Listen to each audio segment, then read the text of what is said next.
Era uma noite de terça-feira comum em setembro de 2016, na cidade universitária de Denton, Texas. Uma jovem estudante chamada Jackie Vandagriff, cheia de vida e planos para o futuro na área de bem-estar corporativo, decidiu sair de casa.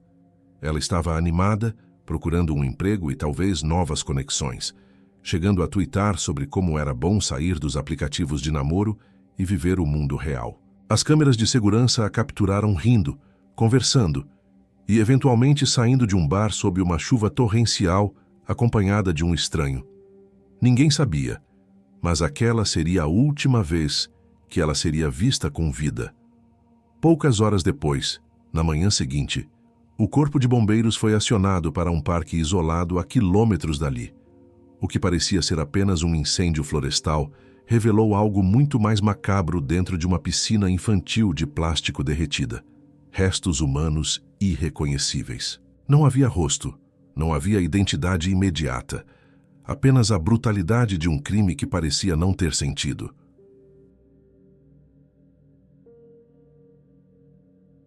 Jacqueline Ray Vandagriff, carinhosamente conhecida como Jackie, era uma jovem de 24 anos com um futuro promissor e uma personalidade que irradiava energia. Nascida no Texas, ela carregava consigo a vivacidade de quem, desde muito cedo, demonstrava um espírito inquieto e alegre. Quando criança, Jackie era fascinada pelo desenho animado Thomas e seus amigos, chegando ao ponto de recriar cenas inteiras do programa em seu próprio conjunto de trens de brinquedo, uma memória que sua família guardava com carinho. Essa energia infantil logo se transformou em talento esportivo. Ela era descrita como uma criança de altíssima energia que aprendeu a dar cambalhotas antes mesmo de começar a andar. Sua dedicação à ginástica a levou longe, permitindo que ela competisse no nível 5 em campeonatos estaduais, demonstrando uma disciplina que a acompanharia até a vida adulta. Em setembro de 2016, Jackie cursava o penúltimo ano na Texas Women's University em Denton, onde se dedicava ao estudo de nutrição com ênfase em bem-estar. Ela possuía uma visão clara para sua carreira, sonhando em trabalhar com bem-estar corporativo, pois acreditava que as empresas precisavam oferecer melhores recursos de saúde para seus funcionários. Além de sua vida acadêmica, Jackie era uma esteticista licenciada e uma vegetariana convicta, nutrindo um amor profundo pelos animais e uma preocupação genuína com o bem-estar alheio. Sua presença online era ativa e vibrante, refletindo uma jovem moderna, conectada e cheia de planos. A trágica sequência de eventos que marcaria o fim de sua vida começou na noite de 13 de setembro de 2016. Jackie saiu de casa com o objetivo de procurar emprego, dirigindo-se a uma área popular entre os universitários. Por volta das 20 horas, ela chegou ao bar Fry Street Public House. O que deveria ser apenas uma noite tranquila em busca de oportunidades de trabalho, logo tomou um rumo diferente. As câmeras de segurança do estabelecimento capturaram o momento em que Jackie, sentada ao bar, começou a conversar com um homem mais velho. As imagens mostram uma interação que parecia amigável e flertante, com o homem tocando o braço dela em determinados momentos, indicando que ela se sentia confortável o suficiente para manter aquele diálogo com um estranho. Durante essa interação, Jackie utilizou seu celular para atualizar suas redes sociais. Às 20 horas e 45 minutos, ela publicou um tweet que, em retrospecto, carrega uma ironia dolorosa. Ela escreveu que estava feliz por ter decidido sair do aplicativo Tinder e caminhar até um bar, sugerindo que a interação presencial e espontânea que estava vivenciando parecia mais autêntica e promissora do que os encontros virtuais. A noite continuou, e por volta das 21 horas, Jackie, o homem desconhecido e um barman foram vistos saindo juntos do Fry Street Public House. O grupo caminhou até outro estabelecimento próximo, chamado Shots and Crafts. Neste segundo local, a dinâmica entre eles continuou. Uma pista crucial foi deixada neste momento. O homem foi visto conversando com um grupo de mulheres e entregando a elas um cartão de visita, um detalhe que parecia insignificante na hora, mas que se tornaria fundamental posteriormente. A noite avançava e o clima lá fora piorava. Por volta das 21h45, chovia copiosamente em Denton. As imagens de vigilância mostram que Jack e o homem deixaram o bar juntos. Acredita-se que, devido à chuva forte, ele tenha oferecido uma carona, a qual ela aceitou. A última vez que Jack foi vista com vida foi registrada pelas câmeras de segurança de uma loja de conveniência pouco tempo depois. Ela estava sentada no banco do passageiro do carro do homem, enquanto ele entrava sozinho na loja. A partir daquele momento, o rastro de Jack desapareceu na escuridão da noite chuvosa. A manhã seguinte, 14 de setembro, trouxe consigo uma descoberta que abalaria a comunidade e as autoridades locais. Às 6h30 da manhã, o serviço de emergência 911 recebeu uma chamada alarmante reportando um incêndio no Acorn Woods Park, uma área arborizada perto do lago Grapevine. Quando os bombeiros e os primeiros socorristas chegaram ao local para combater as chamas, depararam-se com uma cena que transcendia um simples incêndio florestal. No meio do fogo, havia uma piscina infantil de plástico azul, derretida e queimada. Dentro dessa piscina, o horror se revelou. Encontravam-se restos mortais humanos que haviam sido brutalmente desmembrados. A severidade do fogo e o estado em que o corpo foi deixado eram tão extremos que, naquele primeiro momento na cena do crime, os investigadores não conseguiram determinar sequer as características mais básicas da vítima, como sua idade ou gênero. A brutalidade do ato indicava que não se tratava de um acidente, mas de uma tentativa deliberada e cruel de destruir evidências e apagar a identidade de alguém. A confirmação da identidade da vítima só foi possível no dia seguinte, 15 de setembro, através da análise de impressões digitais. Os exames confirmaram o que muitos temiam: os restos mortais pertenciam à jovem estudante de 24 anos, Jackie Vandagriff, que havia desaparecido na noite anterior. A investigação inicial no local do crime, embora escassa em evidências físicas diretas devido ao fogo, contou com um relato fundamental. A pessoa que ligou para o 911 informou ter visto um homem parado sobre o fogo, observando as chamas, antes de entrar em um veículo SUV de cor branca e fugir do local, deixando para trás um cenário de horror absoluto. Com a identificação do corpo de Jack Vandagriff confirmada, a investigação criminal entrou em uma fase crítica e acelerada. A polícia de Grapevine precisava desesperadamente conectar a vítima a um suspeito, e a primeira pista sólida surgiu através de um trabalho meticuloso de rastreamento das pessoas que estiveram no bar na noite do desaparecimento.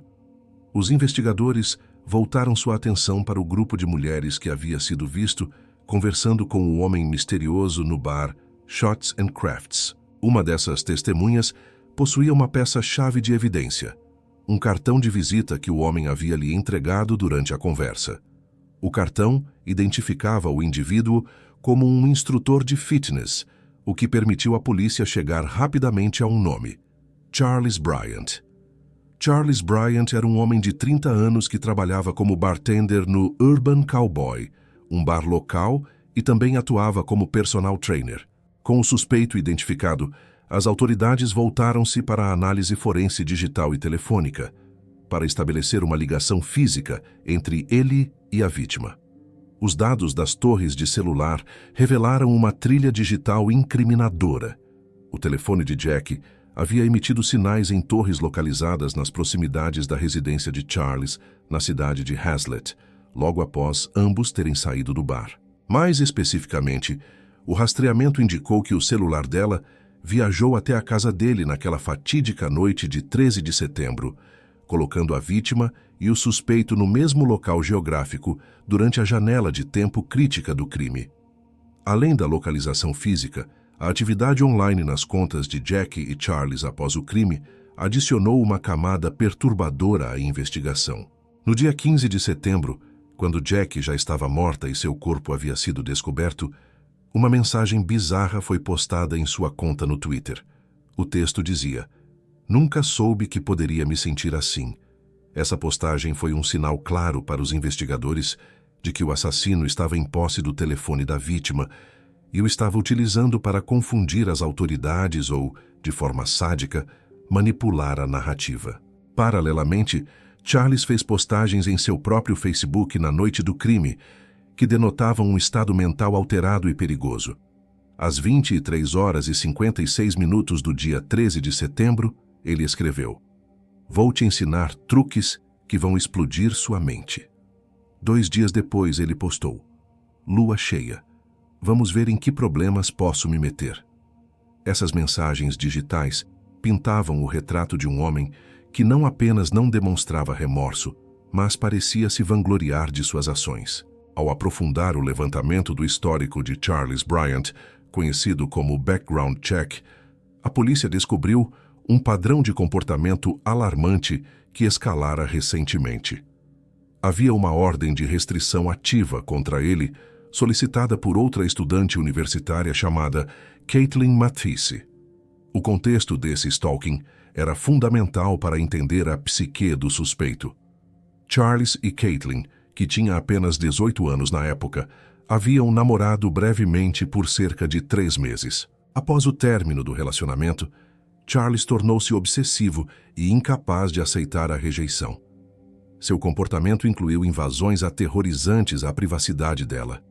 Em uma ocasião, ele invadiu o dormitório universitário de Caitlin, forçando a jovem a se esconder dentro de um armário para não ser vista, enquanto ele sussurrava seu nome através da porta. Ele também apareceu repetidamente em seu novo local de trabalho, o restaurante Buffalo Wild Wings, e a bombardeava com e-mails constantes. O nível de perseguição era tão intenso que Charles havia sido preso 3 vezes, em um curtíssimo período por perseguição e invasão de propriedade criminal antes mesmo de cruzar o caminho de Jackie. A investigação também revelou uma conexão geográfica sinistra que ligava os 2 casos. O corpo de Jackie foi encontrado no Acorn Woods Park, uma área específica que Charles costumava frequentar com Caitlin quando namoravam. O fato de ele ter escolhido aquele local exato para descartar e queimar o corpo de Jackie sugeria que, em sua mente distorcida, os crimes estavam interligados, talvez usando Jackie como uma substituta para a ex-namorada que ele não conseguia controlar. Com todas essas evidências circunstanciais apontando para Charles, mas sem uma prova física direta que o ligasse imediatamente ao assassinato naquele momento inicial, a polícia precisava de uma estratégia para tirá-lo das ruas e evitar que ele fugisse ou fizesse novas vítimas. A tática utilizada foi explorar a violação da ordem de restrição de Caitlin. Os investigadores descobriram que, mesmo após o assassinato de Jackie, Charles continuou a assediar Caitlin, enviando-lhe e-mails na manhã seguinte ao crime. Um desses e-mails continha uma foto de uma árvore no lago Grapevine com a legenda "Primeiro beijo sob esta árvore era uma vez." Essa violação legal forneceu a base jurídica necessária para prendê-lo imediatamente enquanto a polícia buscava o mandado de busca para sua propriedade. Com Charlie sob custódia, as autoridades executaram um mandado de busca e apreensão em sua casa e em seu carro.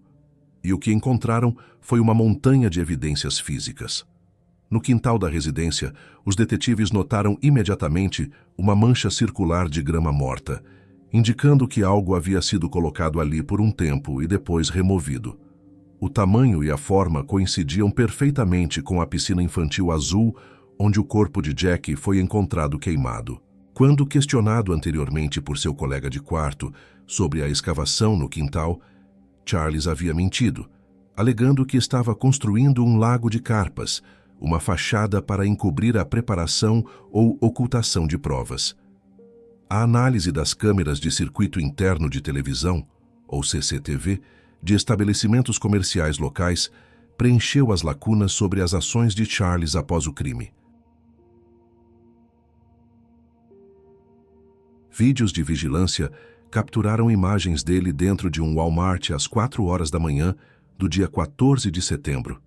Nas imagens, ele aparecia comprando uma pá, um item claramente destinado a ajudar na ocultação do corpo.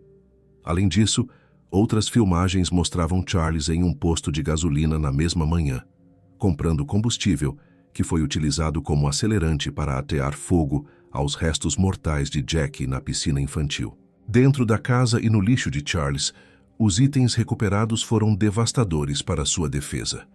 A polícia encontrou a bolsa de Jackie, facilmente identificável pelo logotipo da Texas Women's University, descartada em sua lata de lixo. Mais perturbador ainda foi a descoberta de um verdadeiro arsenal utilizado no crime. Uma faca de estilo militar e uma serra, conhecida como hacksaw. A análise forense desses objetos revelou a presença de cabelo e sangue na lâmina da serra, confirmando que foram as ferramentas usadas para o desmembramento. Também foi encontrada uma grande abraçadeira plástica, ou zip tie, com cabelos loiros presos a ela, sugerindo que a vítima pode ter sido contida ou asfixiada. Um taser, ou arma de choque, também foi apreendido, e os testes laboratoriais confirmaram a presença do DNA de Jackie no aparelho, indicando que ela foi subjugada eletricamente. Um dos detalhes mais arrepiantes que surgiu durante a investigação foi um comentário feito por Charles a um vizinho na noite em que foi comprar a pá. De forma casual, Charles perguntou ao vizinho como se safar de um assassinato. O vizinho, acreditando se tratar de uma piada de mau gosto, respondeu sarcasticamente, queimando-o. Mal sabia ele que Charles seguiria aquele conselho literalmente horas depois. Para completar o perfil de um predador perigoso, a perícia no celular de Charles revelou a posse de material de abuso sexual infantil, conhecido pela sigla CSAM, adicionando mais uma camada de criminalidade à sua ficha. Com Charles Bryant sob custódia policial em 18 de setembro, os investigadores iniciaram um dos interrogatórios mais frustrantes e complexos daquele caso. A estratégia inicial do suspeito foi a de completa negação e dissimulação. Quando os detetives lhe apresentaram uma fotografia de Jackie Vandagriff, Charles inclinou a cabeça para frente, simulando confusão, e afirmou categoricamente que não a conhecia. Ele tentou convencer as autoridades de que sua interação com ela no bar havia sido mínima e irrelevante, insistindo que mal haviam trocado palavras e que ele estava apenas bebendo e conversando com várias pessoas naquela noite. No entanto, essa fachada de inocência começou a desmoronar rapidamente quando os investigadores o confrontaram com a realidade inegável das provas digitais e visuais. Ao ser informado de que a polícia possuía vídeos de vigilância, mostrando-o saindo com ela e dados de torres de celular que comprovavam que o telefone de Jackie havia viajado até a casa dele, Charles mudou abruptamente sua narrativa. Percebendo que a negação total era insustentável, ele adotou a defesa da amnésia alcoólica, alegando que estava bêbado demais e que sofrera um apagão, não se lembrando de absolutamente nada do que acontecera após sair do bar, nem mesmo de como ela fora parar em sua residência. A pressão policial intensificou-se à medida que os detetives listavam, uma a uma, as evidências físicas esmagadoras que haviam sido recuperadas durante o mandado de busca. Eles mencionaram a pá comprada na madrugada, a gasolina adquirida no posto, a bolsa da vítima encontrada em sua lata de lixo e as ferramentas com vestígios biológicos. Os interrogadores deixaram claro que sabiam que ele a havia matado e que a história do esquecimento não colaria, pois ele se lembrava de detalhes triviais da noite, mas convenientemente esquecera o homicídio. Diante do impasse e da resistência contínua de Charles em admitir o crime intencional, as autoridades trouxeram um especialista, o Texas Ranger Jim Holland, conhecido como o encantador de serial killers, por sua habilidade em extrair confissões dos criminosos mais difíceis. Holland entrou na sala com uma abordagem psicológica distinta, utilizando a tática do amigo para baixar as defesas de Charles. Ele criou um ambiente de camaradagem, conversando como se fossem apenas dois caras no vestiário, validando a masculinidade de Charles e sugerindo cenários que minimizavam a culpa moral do suspeito.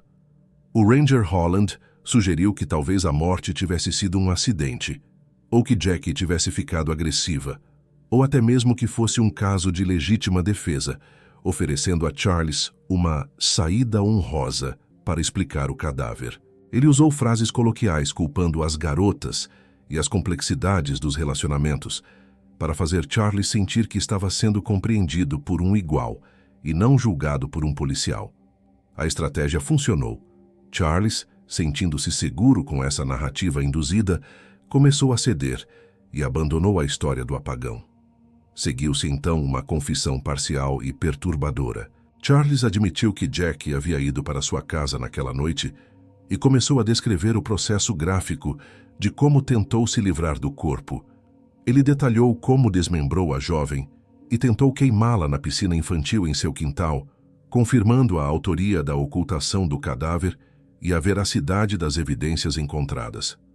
No entanto, sua versão sobre a morte em si foi cuidadosamente construída para evitar a acusação de assassinato premeditado. Charles alegou que não a matou intencionalmente. Segundo sua nova versão dos fatos, a morte ocorreu acidentalmente durante uma sessão de sexo kinky, consensual. Ele afirmou que Jack pediu para ser asfixiada com uma grande abraçadeira plástica, ou zip tie, que, por acaso, estava em seu carro, e que algo deu errado durante o ato, levando-a à morte. Ele alegou que entrou em pânico ao perceber que ela não respirava e, em vez de chamar socorro, decidiu destruir o corpo. O julgamento de Charles Bryant teve início em abril de 2018, cerca de 19 meses após o crime. Diante do tribunal, Charles manteve sua declaração de inocência em relação à acusação de homicídio, sustentando a tese de que a morte de Jack fora um trágico acidente durante um ato sexual erótico. Sua defesa admitiu a culpa apenas pela ocultação de cadáver e adulteração de provas, tentando convencer o júri de que as ações macabras pós-morte foram fruto do desespero de um homem assustado, e não da maldade de um assassino. Contudo, a promotoria estava preparada para desmantelar essa narrativa peça por peça. A revelação mais contundente veio através do depoimento do médico legista. A análise forense derrubou completamente a alegação de sexo consensual ou kinky sex. O legista testificou que não havia absolutamente nenhuma evidência física de que tivesse ocorrido qualquer relação sexual entre os dois. Não foi encontrado sêmen nem qualquer trauma sexual que indicasse atividade consensual antes da morte. Além disso, um detalhe chocante sobre o estado do corpo foi revelado ao júri, algo que contradizia a ideia de um acidente seguido de pânico simples. Além do desmembramento, o coração de Jack havia sido arrancado de seu peito. A promotoria argumentou que tal ato de violência extrema não condizia com alguém que apenas se desesperou, mas sim com um indivíduo perturbado e perigoso. Para estabelecer um motivo, os promotores apresentaram a teoria de que Charles estava consumido pela raiva devido à rejeição de sua ex-namorada Caitlin. Eles argumentaram que Charles usou Jack como uma proxy, ou substituta, para canalizar sua fúria assassina.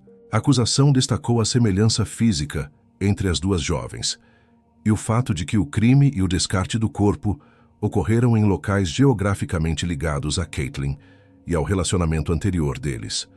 No entanto, a acusação enfrentou um obstáculo legal significativo. O juiz decidiu que Caitlin não poderia testemunhar perante o júri sobre os detalhes do stalking anterior que sofrera, limitando a capacidade da promotoria de mostrar o padrão completo de comportamento obsessivo de Charles aos jurados. Mesmo assim, as evidências circunstanciais e forenses eram avassaladoras. O veredito não demorou a chegar. Após ouvir todos os testemunhos e analisar as provas, o júri deliberou por apenas 2 horas. Eles rejeitaram a versão de acidente sexual e consideraram Charles Bryant culpado de homicídio e de violação de cadáver, ou tampering with evidence. A sentença proferida foi severa, refletindo a brutalidade do crime. Charles foi condenado à prisão perpétua. No entanto, para a angústia da família da vítima e de Caitlin, a lei do Texas permitia a possibilidade de liberdade condicional após o cumprimento de 30 anos de pena. Além disso, ele recebeu uma sentença adicional de 20 anos pela acusação de ocultação de cadáver. Mas como essa pena seria cumprida simultaneamente à perpétua, ela não alterava o prazo mínimo para uma possível soltura. A justiça fora feita, mas deixava uma sombra de medo para o futuro daqui a 3 décadas.